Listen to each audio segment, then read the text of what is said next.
سلام به همه شما. من پروین محسنی هستم، روان درمانگر، مشاور خانواده و مشاور امور پناهندگان.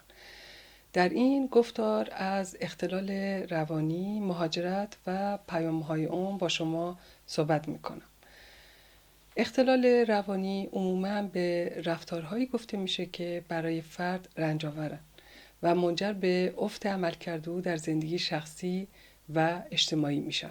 بخشی از این رفتارها عبارتند از کناره‌گیری از دیگران و گرایش به انزوا طلبی، تغییر سریع در وزن، پرخاشگری و حالتهای تهاجمی بیش از حد، هذیان‌گویی و باورهای غلط، دشواری در تمرکز حواس، غمگینی و دلتنگی، تحریک پذیری و حساسیت بالا، اضطراب و بیقراری و بیعلاقگی و لذت نبردن از کارهایی که در گذشته برای فرد لذت بخش بود. برای تعریف اختلال روانی گاهی از واژه ناهنجار یا آنورمال استفاده میشه، در حالی که رفتار ناهنجار و بیمارگونه تحت تاثیر دلایل فرهنگی، مذهبی، سیاسی و اجتماعی از یک جامعه تا جامعه دیگه کاملا متفاوت هست.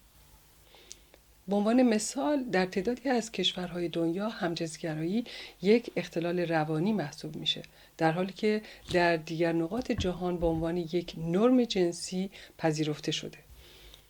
در اغلب مواقع سلامت روانی مانند اختلال روانی تحت تاثیر محیط هست و به همین دلیل در جوامعی که به دلایل مختلف افراد از فشار، استرس، اضطراب و تنش رنج میبرن، میزان امید به آینده پایینه و جابجایی و مهاجرت به عنوان یک آلترناتیو برای رسیدن به اهداف آینده بررسی میشه. در کشورهایی که در اون قوانین به جای حمایت از افراد جامعه از قدرت حاکم برای پیش بردن مقاصد سیاسی، اجتماعی، فرهنگی، مذهبی و مالی حمایت میکنن، مشکلات روحی در افراد بیشتر به چشم میخوره، زیرا کسانی که بی‌عدالتی اجتماعی و شخصی رو تجربه کردن اغلب دچار حس ناامنی و بی‌اعتمادی به سیستم اجتماعی شده و به تدریج در اونها اختلال روانی دیده میشه.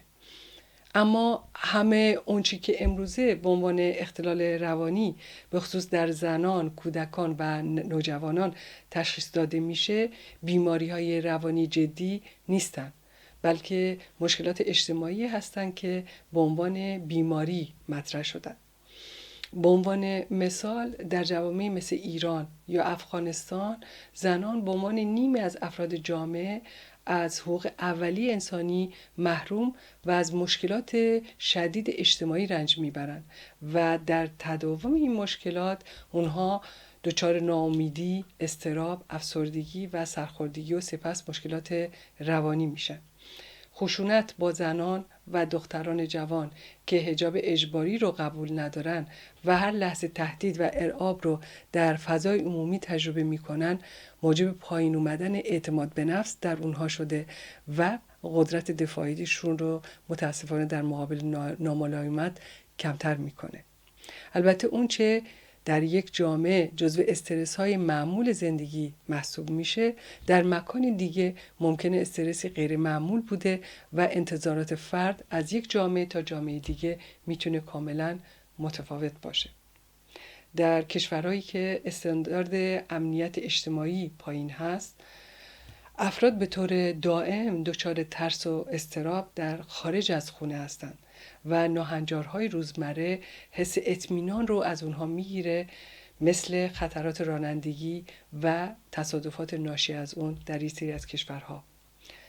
در مهاجرین هم حس ناامنی و ناامیدی و مشکلات روحی، به خصوص اونها که هنوز شرایط منسجمی در فضای جدید ندارن، به چشم میخوره، چون علاوه بر دوری از خانواده و محیط فرهنگی، اونها نگران آینده‌اند و تعدادی هم کاملا منزوی و به زندگی روزمره بی‌علاقه میشن، به طوری که این وضعیت ممکنه موجب بالا رفتن مصرف داروهای آرامبخش، خواب‌آور و ضد افسردگی بشه.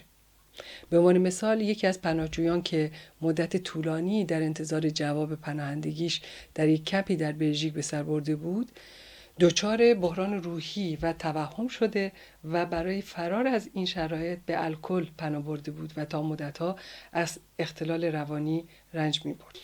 من از سال 99 تا به امروز موقعیت اون رو داشتم که تعداد زیادی از مهاجرین ایرانی، افغان و دیگر ملیت‌ها رو در پروسه پناهندگی و رواندرمانی همراهی کنم و در این مدت شاهد بودم که بخشی از این افراد به طور کلی از کمبود اعتماد به نفس و حس تنهایی رنج میبرند.